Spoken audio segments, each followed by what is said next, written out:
Hello everyone, Shri IAS academy में आपका स्वागत है। जैसा कि आप जानते हैं कि श्री आईएएस एकेडमी ने भारतीय राज्य व्यवस्था डेली क्विज सीरीज की शुरुआत की है। अपनी इस डेली क्विज सीरीज के अंतर्गत ऑलरेडी हमारे 10 पार्ट्स आ चुके हैं। उम्मीद है कि आपने उन सभी 10 पार्ट्स को न केवल देखा होगा बल्कि ये भी समझा होगा कि इसमें आने वाले प्रश्नों को किस तरीके से आपको सॉल्व करना है और यूपीएससी के प्रीलिम्स में अपने आप को कैसे बेहतर से और बेहतरीन बनाना है। आज हम अपनी इस क्लास के अंतर्गत अपने 11 पार्ट को डिस्कस करेंगे और ये हमारा इस टॉपिक 1 का अंतिम पार्ट है। इसके बाद हमारा टॉपिक 2 शुरू होगा, जिसको हम प्रियम्बल कहते हैं या प्रस्तावना कहते हैं। उनके प्रश्नों को डिस्कस करेंगे।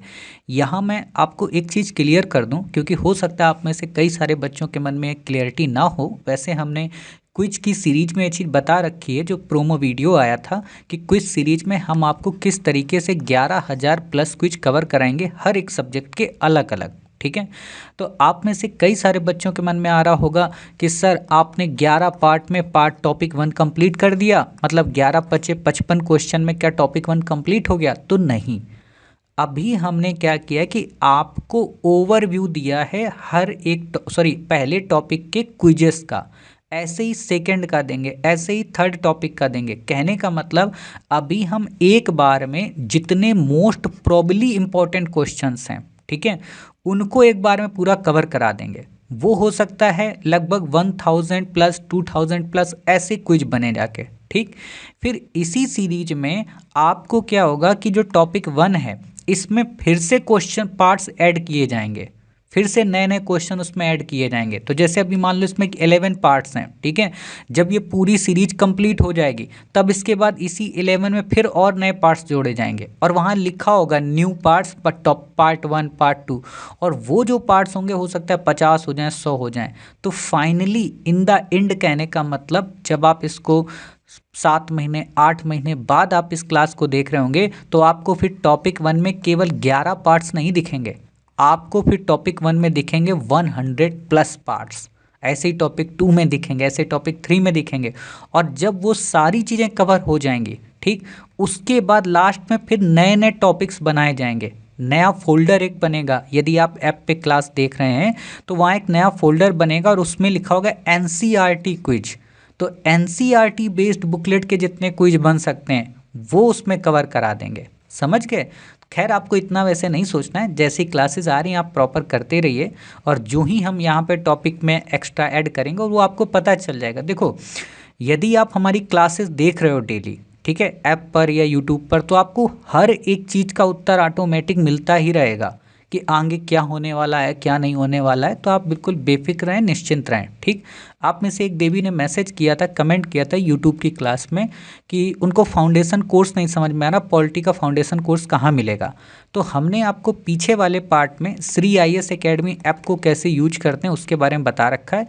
या ये वीडियो हमारा एंड होगा, इस वीडियो के एंड में आपको यहाँ पे साइड में एक वीडियो मिल जाएगा, उसमें लिखा होगा श्री आईएएस एकेडमी के ऐप को कैसे यूज करें। जब ये क्लास ख़त्म हो रही होगी तो लास्ट के 30 सेकेंड में आपको मिल जाएगा। ठीक, तो आप उसको क्लिक करके देख लेना, आपको हर एक कोर्स के बारे में जानकारी वहाँ पे मिल जाएगी कि फाउंडेशन कोर्स किसको कहते हैं, क्विज कोर्स किसको कहते हैं, है ना, और क्रैश कोर्स किसको कहते हैं। क्लियर हो गई बातें? और कैसे उसको परचेज़ करना है वो भी वहाँ पे पता चल जाएगा। अब बिना देरी के अपनी क्लास की शुरुआत करते हैं, नहीं तो आप में से कई सारे बच्चे सोचेंगे कि मास्टर प्रमोशन कर रहा है। ठीक है, चलिए क्वेश्चन देखते हैं। काफ़ी अच्छा प्रश्न है आज का। ठीक है, तो प्रश्न क्या कह रहा है? कथन और कारण वाला है। कह रहा है प्रश्न कि भारत का संविधान सबसे अधिक लंबा हो गया है। वैसे भाषा बहुत ही सरल लिख दी गई है, गांव देहात की कायदे से यहाँ पे लिखना चाहिए कि भारत का संविधान दुनिया का सबसे लंबा संविधान है ना, तो ऐसे होना चाहिए। तो आप यहाँ पे चाहे तो भाषा को थोड़ा मर्यादित भी कर सकते हैं, नहीं तो ऐसे ही काम चलने देना, लेकिन ये ऑफिशियल भाषा नहीं है, मैं इसलिए कह रहा हूँ। ठीक है, तो भारत का संविधान सबसे अधिक लंबा हो गया, तो क्या ये कथन सही है? आपको पता है कि हाँ, भारत का संविधान सबसे लंबा है और दुनिया का सबसे लंबा संविधान भी कहा जाता है। तो एक तो कथन सही है, तो ये सही है, तो ये ऑटोमेटिक क्या हो गया? गलत हो गया। हमने कहा ठीक। अब कह रहा है कारण में कि मौलिक अधिकारों का अध्याय अमेरिकन संविधान के मॉडल से लिया गया है। तो आप बताइए क्या कारण सही है? व्याख्या की बात नहीं पूछ रहा हूँ। तो आप कहोगे हाँ सर, कारण भी सही है क्योंकि मौलिक अधिकार हमने अमेरिका से लिया है। ठीक है, तो आप मुझे बताएं कारण सही हो गया? हाँ सर कारण सही हो गया। तो ये वाला स्टेटमेंट भी क्या हो गया? गलत हो गया। मतलब अब हमें इन्हीं दो विकल्पों में से किसी एक विकल्प को चुनना है। ठीक, अब आप फिर से इस प्रश्न को पढ़ेंगे और आप मुझे बताइए क्या भारत का संविधान सबसे अधिक लंबा हो गया वो मौलिक अधिकार के कारण हुआ है? तो आप कहोगे नहीं सर, ये बात तो सही है, ये बात भी सही है, लेकिन ये दोनों एक दूसरे की व्याख्या नहीं है। ठीक है, तो मतलब क्या हुआ कि ये वाला स्टेटमेंट क्या हो जाएगा? गलत हो जाएगा, क्योंकि ये व्याख्या नहीं है। तो यहाँ पे हमारा आंसर क्या आ जाएगा? बी।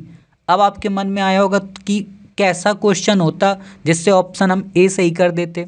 तो कारण में यदि ये लिखा होता कि इसमें केंद्र के साथ साथ राज्य के इसमें केंद्र के साथ साथ राज्यों के प्रशासन का भी प्रावधान है, तब हम कह देते कि ये भारत का संविधान सबसे अधिक लंबा हो गया।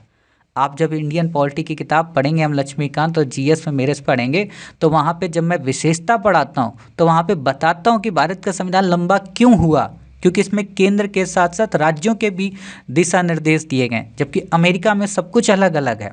ठीक है, तो ये चीज़ आपको यहाँ पे पता होनी चाहिए। क्लियर हो गई बातें? हाँ सर क्लियर हो गई। तो ये आपको यहाँ पे याद रखना है, यहाँ पे बी ऑप्शन हो जाएगा। अब मौलिक अधिकार अमेरिका से लिया गया है, डीपीएसपी आपको पता है कहाँ से लिया गया है, फंडामेंटल ड्यूटी। अच्छा एक बात बताओ, फंडामेंटल ड्यूटी कहाँ से लिया गया? डीपीएसपी तो आप बता दोगे कि भैया आयरलैंड से लिया गया है, लेकिन फंडामेंटल ड्यूटी कहाँ से लिया गया है? ठीक है, तो ये चीज़ आपको याद रखना है, बाकी आपको यहाँ पे याद नहीं रखना। और किस डेट को लिया गया, ईयर भी बताना है कि फंडामेंटल ड्यूटी किस ईयर को लिया गया। अब कुछ बच्चे का अमेंडमेंट भी बता दें, उतना नहीं, जितना पूछा सिर्फ उतना बताना कमेंट में। ठीक है, चलिए ये आपने पढ़ लिया, तो ये यहाँ पे आप डिटेल में पढ़ सकते हो। ठीक है, वो लिख लेना बात कि राज्यों का और केंद्र का एक ही संविधान है, इसलिए बृहत हो गया है। और कई बार यहाँ पे आता है कि इसमें 3 टियर जो गवर्नमेंट है, मतलब पंचायतें नगर पालिका, उनका भी प्रोविज़न दिया गया, इसलिए भी बड़ा हो गया। ठीक, अगला क्वेश्चन देखो। देखो आपकी बार में ऐसे ही क्वेश्चन है ज़्यादातर। ठीक है, अगला क्वेश्चन क्या कह रहा? कह रहा निम्नलिखित वक्तव्यों पर विचार कीजिए और नीचे दिए गए कूट से सही उत्तर चुनिए। कूट का मतलब ये बातें। ठीक है, और ये मैंने आपको पहले ही बता रखा है, ये हमारा सीसैट का टॉपिक है, कथन कारण वाला, और हमने सीसैट में आपको पढ़ाया भी है। ठीक है, कॉम्प्रिहेंशन का जब टॉपिक आप पढ़ते हो तो कथन कारण वहाँ पे मैं बताता हूँ।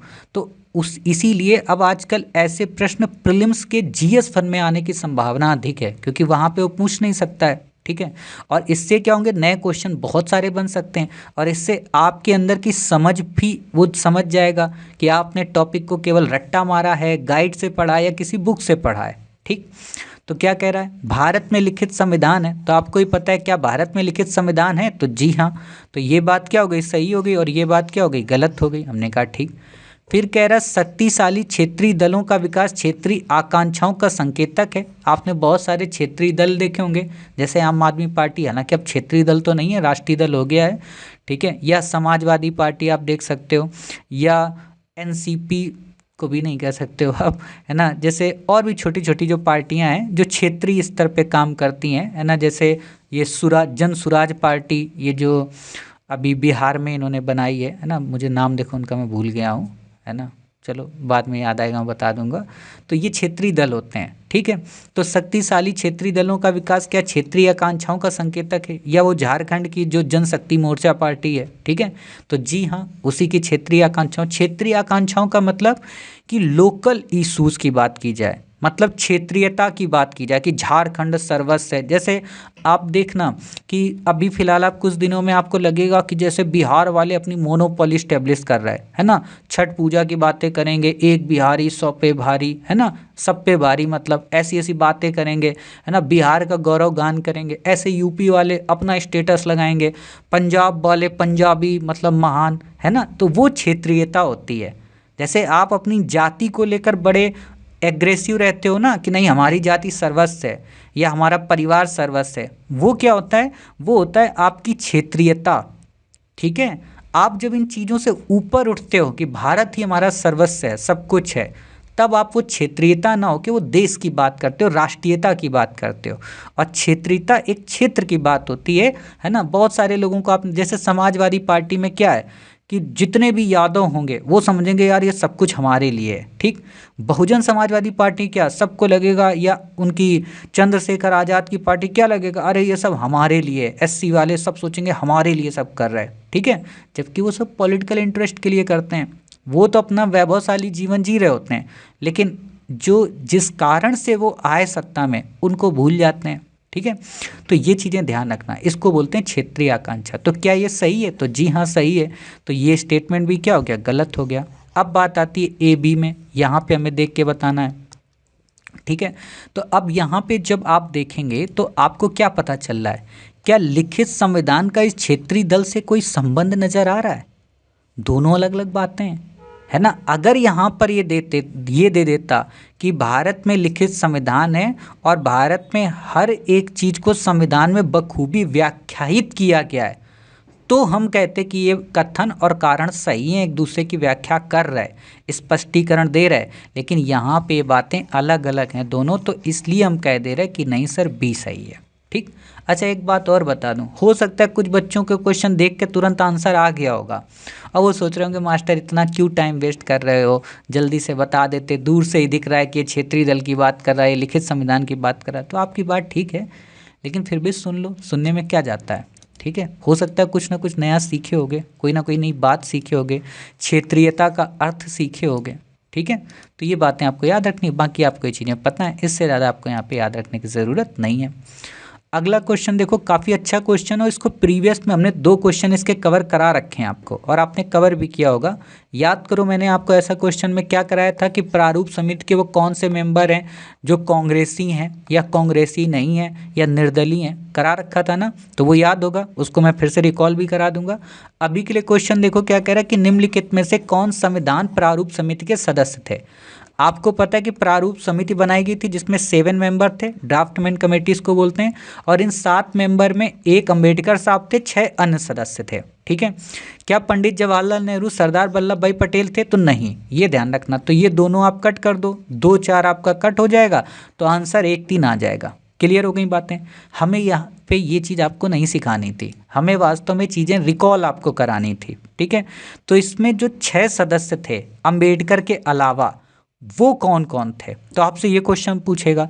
तो एक तो गोपाल स्वामी अयंगर थे, एक कृष्ण स्वामी अय्यर थे, ठीक है, ये 2 हो गए। तीसरे सदस्य कौन थे? तीसरे सदस्य थे आपके डीपी साहब, ठीक है। चौथे सदस्य आपके कौन थे? मोहम्मद सादुल्ला साहब। 5वें सदस्य आपके कौन थे? मुंशी साहब, ठीक है।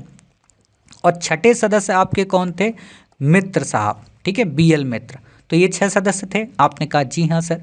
अब आपसे क्वेश्चन पूछा था इनमें कौन कौन से कांग्रेसी थे, तो आपको पता है कि के.एम. मुंशी साहब कांग्रेसी थे, ठीक है। एन गोपाल स्वामी अयंगर साहब कहते हैं कांग्रेसी थे, और डीपी खेतान साहब जो थे वो कांग्रेसी थे, ठीक है। मतलब अयंगर, खेतान और मुंशी ये कांग्रेसी थे। क्लियर हो गई बातें। और जो ये अय्यर थे, कृष्ण स्वामी अय्यर, और ये जो मित्र साहब थे, ये क्या थे? ये निर्दलीय थे, मतलब इंडिपेंडेंट कैंडिडेट थे। और ये जो सादुल्ला साहब थे, ये मुस्लिम लीग के मेंबर थे, ठीक। तो ये आपको बस पता होना चाहिए, इतनी बातें आपको पता हो, बाकी आपको यहाँ पे याद रखने की ज़रूरत नहीं थी कुछ भी। क्लियर हो गई बातें। तो ऐसे प्रश्न जब आएँ तो ऐसे प्रश्नों को आप इस तरीके से सॉल्व कर सकते हैं। अब एक क्वेश्चन इसमें थोड़ा सा और टफ बनेगा, क्या? वो आएगा सुमेलित करने को। कैसे? कि संविधान सभा का गठन, उद्देश्य प्रस्ताव का स्वीकार किया जाना, प्रारूप समिति का गठन, है ना, और संविधान का अंगीकृत होना या अधिनियमित होना, क्रम में लगाइए। तो ऐसे क्वेश्चन के लिए फिर आपको प्रारूप समिति कब गठित की गई, वो डेट आपको याद रखनी है। क्लियर? तो अब आप कमेंट बॉक्स में मुझे इसका सीक्वेंस बता दीजिए उत्तर में, ठीक है। संविधान सभा का गठन, उद्देश्य प्रस्ताव का स्वीकृत किया जाना, ठीक है, या प्रस्तुत किया जाना, और प्रारूप समिति का गठन, और संविधान सभा का अधिनियमित या आप कह सकते हो आत्मर्पित होना, ठीक। इसका सीक्वेंस बताइए क्या होगा, यही होगा या कुछ चेंज होगा, ठीक। देखते हैं आपके अंदर कितना नॉलेज है, देख के भी बता सकते हो। देखो, देख के, गूगल सर्च करके, लक्ष्मीकांत की किताब पलट के कुछ भी कर सकते हो, हमें कोई दिक्कत नहीं है। हमारा काम है आपको उत्तर देना, आप उत्तर हमको दें, ठीक है। चलिए ये चीज़ें आप पढ़ लेना। इसमें अब मैं क्या ही बताऊं, अब किसी बच्चे को के.एम. मुंशी का नाम पूरा याद करना तो भैया याद कर लेना कि कन्हैया लाल मणिक लाल मुंशी, है ना। वैसे आपको सिंपल सा इसमें याद करने का तरीका मैं क्या बताता हूँ कि कृष्ण से रिलेटेड नाम याद कर लो, गोपाल, ठीक है, कृष्ण, कन्हैया, माधव, ठीक है, ऐसे आपको याद कर लो तो नाम आपको याद हो जाएंगे। 4 तो कृष्ण से ही रिलेटेड थे, ठीक, बाकी आपको याद नहीं रखना है। चलिए अगला क्वेश्चन, ठीक है, अगला क्वेश्चन क्या कह रहा, बहुत ही अच्छा प्रश्न है। आप में से जिन बच्चों ने प्रीवियस क्लास में हम या उसके पहले क्लास में संघीय व्यवस्था या एकात्मक या गैर संघीय लक्षण ये चीज़ें जिन्होंने पढ़ रखी हैं, तो अब उनसे क्वेश्चन थोड़ा कुछ ऐसा आएगा डिटेल में डिस्क्राइब करते हुए, ठीक है, बिल्कुल विशेषताएं ही नहीं पूछेगा। तो ये चीज़ भी आपको याद रखनी कि अगर ऐसा अपकमिंग क्वेश्चन आए तो हमें कैसे सॉल्व करने की आवश्यकता है। तो प्रश्न को सबसे पहले आपको पढ़ना है। प्रश्न क्या कह रहा है कि भारतीय राज्य व्यवस्था में निम्नलिखित में से कौन सी अनिवार्य विशेषता है। अनिवार्य का मतलब ये है ही, मतलब अगर मैं आपसे पूछूं कि आप में से एक ऐसा कौन सा गुण है जो है ही, जो किसी भी परिस्थिति में ख़त्म नहीं हो सकता, ठीक है, तो वो आपको पता होगा कि सर मेरे अंदर ये गुण है कि मैं बहुत ही गुस्से वाली हूँ, या मुझे बहुत दया आती है, या मुझे हर हाल में आईएएस बनना ही बनना है, ठीक है। जैसे मेरे अंदर गुण क्या है, मेरे अंदर गुण अनिवार्य मतलब जो हमेशा पाया ही जाएगा वो ये है कि मैं किसी को ना नहीं कह सकता हूँ, ठीक है। ना का मतलब ये नहीं है कि कोई मुझे आके प्रपोज करे और बोले आई लव यू और मैं कह दूँ जी हाँ हम आपको एक्सेप्ट करते हैं, वो वाला ना नहीं। ना का मतलब कि आप यदि परेशानी में हैं, मुश्किल में हैं, विपदा में हैं और आपने यदि हमें कॉल किया, हमें याद किया, तो हम सबसे पहले आपके पास पहुंचेंगे, इसको मैं हाँ बोलता हूँ, ठीक है। मैं ना नहीं कर सकता कि यार नहीं यार मैं नहीं आ सकता, मुझे टाइम नहीं है। हाँ बर्थडे होगा, आपकी शादी होगी या आपके घर में कोई फेस्टिवल होगा तो नहीं आऊँगा, क्योंकि तब तो पूरी दुनिया आपके साथ है ना। सुख में तो हर कोई साथी आपका होता है, दुख में आप अकेले होते हो और मैं दुख का ही आपका साथी हूँ, ठीक। तो ये चीज़ है मुझ में अनिवार्य विशेषता जो नहीं मिटेगी कभी। भारतीय राज्य व्यवस्था में निम्नलिखित में से कौन सी अनिवार्य विशेषता जो ये दर्शाती है कि उसका स्वरूप संघी है, मतलब उसमें संघ की विशेषताएं हैं। तो मतलब इन 4 ऑप्शन में 3 ऐसी चीजें होंगी जो गैर संघी होंगी। फिर से बता रहा हूं, इन 4 में से 3 विशेषताएं ऐसी होंगी जो गैर संघी होंगी। पहली लाइन ध्यान से सुनना, इन 4 में से 3 ऐसी होंगी जो गैर संघी होंगी। दूसरी लाइन, पहली लाइन दूसरी लाइन के बिना अधूरी है, ध्यान रखना। दूसरी लाइन, हो सकता है कि वो संघी तो हो लेकिन भारतीय राज्य व्यवस्था में ना हो, ठीक है।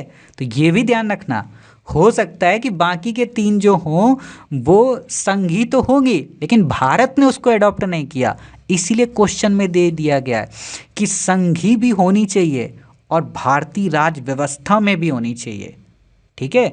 ये ना हो कि संघी तो है लेकिन भारत ने उसको लिया ही नहीं है, जैसे दोहरी नागरिकता, ठीक है, संघ की विशेषता है लेकिन भारत ने नहीं लिया। तो ये ध्यान रखना, इस क्वेश्चन के 2 अर्थ निकलते हैं कि आप ये ना सोचना कि एक तो संघी हो गई बाकी तो सर 3 गैर संघी, नहीं, उनको भी चेक करना और देखना कि कहीं ऐसा तो नहीं कि वो संघी विशेषताएं तो थी लेकिन वो भारत के संविधान में नहीं थी, ठीक है। तो ये बात आपको कतई नहीं भूलना है। क्लियर हो गई मेरी बात? जी हाँ सर क्लियर हो गई। तो जब क्लियर हो गई तो अब इस प्रश्न को आप ध्यान से पढ़ो और इसका उत्तर निकालने की प्रयत्न करो। क्या कह रहा, भारतीय राज्य व्यवस्था में निम्नलिखित में से कौन सी अनिवार्य विशेषता जो ये दर्शाती कि उसका स्वरूप संघीय है। अब यहीं पे लिख के दे देगा गैर संघीय है तो ऑप्शन यहाँ पे बदल जाएंगे, ठीक है। तो क्या कह रहा है, ए नंबर, क्या न्यायपालिका की स्वतंत्रता है। तो आपको अच्छे से पता है कि भारत के संविधान में न्यायपालिका क्या स्वतंत्र है, यानी कि शक्तियों का विभाजन है। तो ये बात क्या हो गई, सही है, और शक्तियों का विभाजन ही तो स्वतंत्रता की बात करता है, ठीक है। तो ये क्लियर हो गई संघी बात। हाँ सर, अब दूसरा चेक करो, संघ की विधायिका में संगठक इकाइयों के निर्वाचक प्रतिनिधि होते हैं। जो विधायिका होती है क्या उसमें इकाइयों के निर्वाचक प्रतिनिधि होते हैं, तो जरूरी नहीं है, हो भी सकते हैं नहीं भी हो सकते हैं, ठीक है। केंद्रीय मंत्रिमंडल में क्षेत्रीय पार्टियों के निर्वाचित प्रतिनिधि हो सकते हैं, तो हो भी सकते हैं नहीं भी हो सकते हैं, लेकिन ये संघीयता की भारत की बात नहीं है, ये अमेरिका या ब्रिटेन की बात है। मूल अधिकार न्यायालयों द्वारा प्रवर्तनीय है, ठीक है, ये भारत के संघीय व्यवस्था का लक्षण नहीं है, ठीक है। ये मतलब क्या कहते हैं कि ये मतलब प्रत्यक्ष रूप से है ना, डायरेक्टली इन्वॉल्व नहीं है कि मूल अधिकार न्यायालयों द्वारा प्रवर्तनीय है तो ये संघीय होगा। मतलब देखो मैं यहाँ पे क्लियर कर दूं आपको कि मूल अधिकार क्या है, आप मुझे बताइए। मूल अधिकार है नागरिकों के अधिकार। नागरिकों के अधिकार का मतलब क्या हुआ कि पावर के कंसोलिडेशन को, मतलब पावर के एकीकरण को रोकते हैं, मतलब डिक्टेटरशिप होने को रोकते हैं। तो मतलब एकात्मकता को तो रोकते हैं ना। तो जब एकात्मकता को रोक रहे हैं तो मतलब क्या कर रहे हैं, वो कहीं ना कहीं संघात्मकता में तो आ ही रहे, लेकिन वो संघात्मक है नहीं। समझ गए? संघात्मकता में आ तो रहे हैं कि संघी लक्षण दिखा रहे हैं कि पावर विभाजित है, पूरी तरह से एकाग्र नहीं है, एक व्यक्ति के पास एकीकृत नहीं है, लेकिन हम ये नहीं कह सकते कि ये संघी ही हैं। दिख रहे हैं, कहते हैं ना कि कभी कभी हमको ये अनुभूति होती है ना, हमको का मतलब आपको भी, कि ईश्वर हमारे साथ है या कोई एक ऐसी दिव्य शक्ति है जो आपका पालन पोषण कर रही है, आपकी रक्षा कर रही है, आपका मार्गदर्शन कर रही है, लेकिन वो इनविजिबल है, दिखाई नहीं पड़ रही। ठीक है, तो वही चीज़ कुछ ऐसा ही है, बाकी आपको यहाँ पे याद नहीं रखना है। तो इस तरीके से आप इस जटिल प्रश्न को इतनी आसानी से सॉल्व कर सकते हैं और इसके आगे के आने वाले प्रश्नों का उत्तर भी निकाल सकते हैं। बाकी आप यहाँ पे पढ़ लेना, है ना, अनिवार्य रूप से संबंधित नहीं है।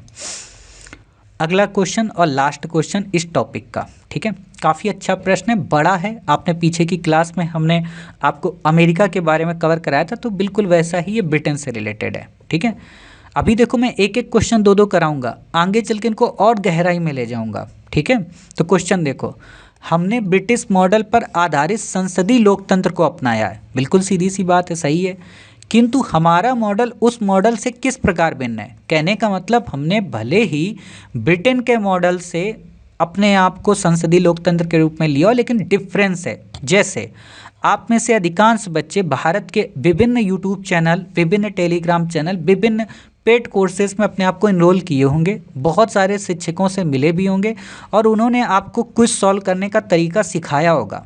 ठीक है, और कुछ कराते भी हैं वो यूट्यूब पर और अपना ऐप पर, लेकिन आपको बहुत अच्छे से पता है कि श्री आईएएस एकेडमी के इस पागल मास्टर के क्विज कराने का पैटर्न और भारत में एक तरफ जितने भी पढ़ाने वाले टीचर्स हैं उनका पैटर्न जमीन आसमान का अंतर है। और ये मेरा आप अहंकार समझो या कुछ भी समझो, वैसे अहंकार मैं इसको नहीं कहता हूँ, मैं इसको अपना आत्मविश्वास कहता हूँ और अपनी मेहनत कहता हूँ कि क्विज की जो बेसिक समझ है वो मुझे बहुत अच्छे से है, उसकी बारीक से बारीक पुर्जों को कैसे खोलना है और अपकमिंग क्वेश्चंस को कैसे गेस करना है वो मुझसे बेहतर नहीं जानता है कोई, क्योंकि मैंने उसमें 10 से 20 साल खपाए हैं। मैंने क्लास कवर कराने के लिए केवल क्विज नहीं कराता हूँ, मैं आपको क्विज के प्रति एक समझ विकसित करने के लिए क्विज कराता हूँ। हमारे ये 5 क्विज होते हैं 25 से 30 मिनट की क्लास में, आप यूट्यूब पर देखना 30 मिनट में लोग 50 क्विज करा देते हैं। हाँ बच्चों पढ़ो, बच्चों ये सही हो गया, और फिर तुरंत यहाँ देखने के बाद बच्चों इसका मतलब ये, इसका मतलब ये, इसका मतलब ये। आपने कभी मेरे को देखा है कि मैं इस लाइन को एक्सप्लेन कर रहा हूँ? कतई नहीं करता हूँ, क्योंकि मुझे पता है ये तो आप पढ़ ही लोगे, इतने भोंदू थोड़ा ना हो। तो ये होता है क्विज तरीका, तो यही डिफरेंस है। तो यही हमने ब्रिटेन से सीखा, तो भाई हमने भी क्विज सीखा होगा कि यार फलाना इंस्टीट्यूट कोचिंग वाला क्विज कराता है, तो उसके क्विज में मेरे क्विज में डिफरेंस क्या होना चाहिए जो आपको इस क्लास में 25 मिनट रुकने के लिए मजबूर कर दे, तो वो यही डिफरेंस है। तो वही ब्रिटेन के मॉडल में भी है। तो देखो, जहाँ तक विधि निर्माण कानून बनाने का संबंध है, ब्रिटिश संसद सर्वोपरि है। आपने पढ़ा है कि कानून के मामले में ब्रिटेन की संसद सब कुछ है, ठीक है, और वो संप्रभु भी है, मतलब सारी पावर उसी के पास है। कहते हैं ना कि ब्रिटेन की संसद वो सब कुछ कर सकती है जो इस दुनिया में संभव है, सिवाय एक पुरुष को एक स्त्री बनाने के, बाकी वो सब कुछ कर सकती है। किंतु भारत में संसद की विधि निर्माण की शक्ति परिसीमित है, ये भी शब्द याद रखना। मतलब संसद के कानून बनाने की शक्ति पर सीमाएं लगी हुई हैं, बंधन लगा हुआ है। मतलब न्यायपालिका न्यायिक समीक्षा कर सकती है। मतलब इस लाइन का ये भी है कि भारत में संसद सर्वोच्च नहीं है, संप्रभु नहीं है, सर्वोपरि नहीं है। भारत में संसद की जगह संविधान सर्वोपरि है, संविधान सर्वोच्च है। भारत में सब कुछ संविधान से चलता है, ना कि मोदी जी के या अमित शाह जी के भाषण से। ठीक है, ये ध्यान रखना। अखंड भारत, अखंड हिंदू राष्ट्र हम बनाएंगे तो अखंड तो बनाएंगे, लेकिन ये पॉसिबल ही नहीं है कि हिंदू ही राष्ट्र बने, क्योंकि भारत विविधताओं का देश है, भारत विविधताओं में एकताओं का देश है। भारत अक्षुण्णता और अखंडता का देश है। भारत एक ऐसा देश है जहाँ धर्मों की विविधताएं हैं, जहाँ हिंदू के मंदिर की घंटी है और कुरान की अजान भी है, जहाँ गीता भी है, जहाँ बाइबिल भी है, जहाँ गुरु ग्रंथ साहिब भी है, जहाँ बुद्ध और नानक भी हैं। भारत एक ऐसा देश है जहाँ कबीर ने भी जन्म लिया है और मीरा ने भी जन्म लिया है। भारत एक ऐसा देश है जहाँ रामानंद ने भी जन्म लिया है और शंकराचार्य ने भी एक सूत्र में पिरोने का कार्य किया है। भारत एक ऐसा देश है जहाँ विवेकानंद ने भारत की ध्वज पताका को या भारत के धर्म को पूरे विश्व में फहराया है, तो वहीं महात्मा बुद्ध ने इसको लाइट ऑफ एशिया बनने के लिए मजबूर कराया है। भारत एक ऐसा देश है जो युद्ध को तिलांजलि देकर अहिंसा परमो धर्मा की बात करता है। भारत एक ऐसा देश है जिसके योग से पूरा विश्व अपने आप को निरोगी बनाता है। भारत एक ऐसा देश है जहां पर एक चाय बेचने वाला व्यक्ति भी एक सर्वोच्च पद को, देश का प्राइम मिनिस्टर के पद को भी प्राप्त कर सकता है।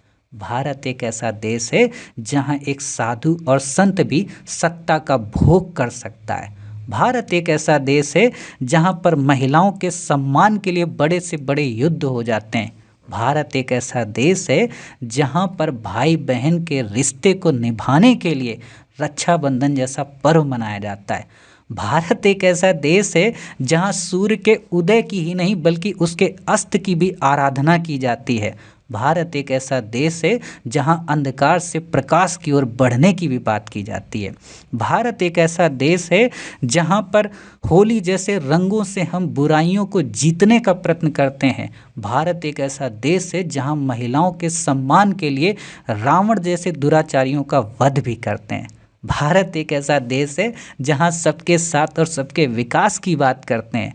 भारत एक ऐसा देश है जहां अहिंसा परमो धर्मा की बात करते हैं, जहां जगत जननी और नारायणी की बात करते हैं। भारत एक ऐसा देश है जहां पत्नी को सम्मान दिलाने के लिए एक सामान्य व्यक्ति ने वनवास का वर्ण किया था। भारत एक ऐसा देश है जहां प्रेमिका को यशोगान कराने के लिए एक मथुरावाचक ने अपने हाथों में सुदर्शन चक्र धारण किया था। भारत एक ऐसा देश है जहां हम और आप सब मिलजुल कर रहते हैं। भारत एक ऐसा देश है जहां श्री आईएएस एकेडमी आप सबको बेहतरीन से और बेहतरीन बनाने का कार्य करती है। तो इतनी बातें आपको बतानी थी, ठीक है। मतलब मन आया कि भारत के बारे में आपको थोड़ा बता दें। देखो ये चीज़ें आपको ऐसे राइटिंग में काम आएंगी, और जब मैं आपको ऐसे पढ़ाऊँगा तो वहाँ ऐसे ही आपको बेहतरीन से बेहतरीन लिखना, बोलना, स्पीच देना ये सिखाऊंगा, ठीक है। खैर वापस आते हैं। भारत में संसद के किसी अधिनियम के संशोधन की संवैधानिकता से संबंधित मामले उच्चतम न्यायालय द्वारा संविधान पीठ को भेजे जाते हैं, ठीक है। आपको पता है कि भारत में जब कानून बनाए जाते हैं तो कौन बनाती है? संसद। विधानमंडल को ये परमिशन नहीं है, ठीक है। तो लिख लेना कि विधानमंडल के पास कानून बनाने की परमिशन नहीं है, ठीक है। तो संसद ने मान लो कोई कानून बनाया, ठीक, जैसे मदरसा को लेकर कानून बना, या आप कह सकते हो कि अभिव्यक्ति की आज़ादी को लेकर कानून बना, या आपने देखा होगा अभी नागरिकता को लेकर कानून बना, ठीक है। तो वो कानून कितना वैलिड है, या उस कानून में कितना पूर्वाग्रह है, या वो कानून कितना लोक कल्याण के लिए है, इस बात की जांच करता है सुप्रीम कोर्ट। और वो जब जांच कर रहा होता है तो वो एक पीठ के अंतर्गत करता है। पीठ का मतलब होता है 5 जजों की पीठ, मतलब 5 जज उसमें बैठे होंगे, उसको बोलते हैं पीठ। हालांकि अब 3 जजों की भी पीठ होती है, 7 जजों की भी पीठ होती है, 11 जजों की भी होती है, 15 जजों की भी होती है, ठीक है। तो इसी जो जज का एक कॉलेजियम होता है, जो एक ग्रुप होता है, उसको पीठ कहते हैं। 5 इसलिए माना जाता है। और एक और चीज़, जैसे मान लो 5 जजों ने सुना कोई इशू, और फिर भी वकील को लगा कि नहीं यार इन लोगों ने बायस होकर डिसीजन दे दिया, तो वो अपनी इस अपील को आगे बढ़ाएगा और 7 जजों की पीठ सुनेगी, फिर वो डिसीजन देंगे। और अगर वो भी गलती कर देते हैं तो फिर 11 जजों की पीठ देगी। इसीलिए आपने देखा होगा, कई बार आप पढ़ते होगे, एक शब्द वैसे आता है न्यायिक पुनर्विलोकन का, कि सुप्रीम कोर्ट ने आज से 10 साल पहले एक डिसीजन दिया था 5 जजों की संवैधानिक पीठ ने, और आज 7 जजों की संवैधानिक पीठ ने उस डिसीजन को पलट दिया। जैसे आप प्रीवियस में देखना तो समलैंगिकता एक अपराध मानी जाती थी। प्रीवियस में आप देखना कि LGBT को राइट्स नहीं दिए जाते थे। प्रीवियस में देखना आप लिव इन रिलेशनशिप एक अपराध माना जाता था, है ना। अब क्या है? उन चीज़ों को कन्वर्ट कर दिया गया, उसको चेंज कर दिया गया, उसको ओवरलैप कर दिया गया अलग अलग पीठों के जरिए। तो क्या यहाँ पे होता है? तो बिल्कुल होता है। तो ये लाइन भी सही है, ये लाइन भी सही है। तो इस तरीके से हमारा आंसर क्या हो गया? सी सही हो गया। बाकी आपको यहाँ पे याद नहीं रखना है, ठीक। अच्छा, एक स्टेटमेंट और आपको दे देता हूँ। उसका क्या कहते हैं, स्टेटमेंट है, अरे देखो मैं भूल गया मतलब इतना अच्छा स्टेटमेंट है, मैं भूल गया, है ना, जबकि उसकी मैंने पूरी किताब पढ़ रखी है। तो भारत धर्मों की भूमि है, वेदों की माता है, पुराणों की दादी है, परंपराओं की दरदा परदादी है ना। ये स्टेटमेंट है। देखो मैं नाम ही भूल गया, खैर याद आएगा तो मैं आपको बता दूंगा। बड़ा अच्छा नाम है ना। खैर कोई नहीं, कभी कभी होता है चीज़ें नहीं याद आती हैं, मतलब आती हैं तो फ्लो में फिर हम भूल भी जाते हैं। खैर कोई बात नहीं। ये जो मैंने वैसे आपको भी स्पीच दी है ना, मैंने एक सेमिनार में बोला था, और जितनी देर मैंने बोला था मुझे याद है उतनी देर सिर्फ तालियां ही बजी थीं। और जो वहाँ शख्स बैठे थे आईएएस आईपीएस और जो वहाँ के प्रधान प्रमुख थे इंस्टीट्यूट्स के, तो वो भी दंग रह गए थे, यार कैसे तुमने लिंक कर दिया ऐसे। तो मैंने कहा बस, पढ़ने वालों बच्चे कुछ भी कर सकते हैं, ठीक है। तो ये चीज़ इस तरीके से आप सॉल्व कर सकते हैं। तो ऐसे आपका ये आंसर हो गया। तो इस तरीके से हमारे पूरे के पूरे 11 जो पार्ट्स हैं कवर हो गए। अगर आप यूट्यूब पर क्लास देख रहे हैं तो आपको ये 11 पार्ट्स मिलेंगे। ऐप पर क्लास देख रहे हैं तो इससे ज़्यादा आपको पार्ट्स वहाँ पे मिल जाएंगे, ठीक है। तो अब हम अपने नेक्स्ट पार्ट में टॉपिक 2 के क्विज को डिस्कस करेंगे पार्ट 1 पार्ट 2 के साथ। यदि आप ऐप पर देख रहे होंगे तो वहाँ अलग अलग सेक्शन में टॉपिक और फोल्डर बने होंगे, बट यूट्यूब पर आप देखेंगे तो अगला पार्ट आपका पार्ट 12 के रूप में या 12 के रूप में दिखेगा, ठीक। तो मिलते हैं फिर अपनी नेक्स्ट क्लास में टॉपिक 2 के साथ। अपना ख्याल रखिए, स्वस्थ रहिए। जय हिंद, जय भारत, वंदे मातरम, भारत माता की जय।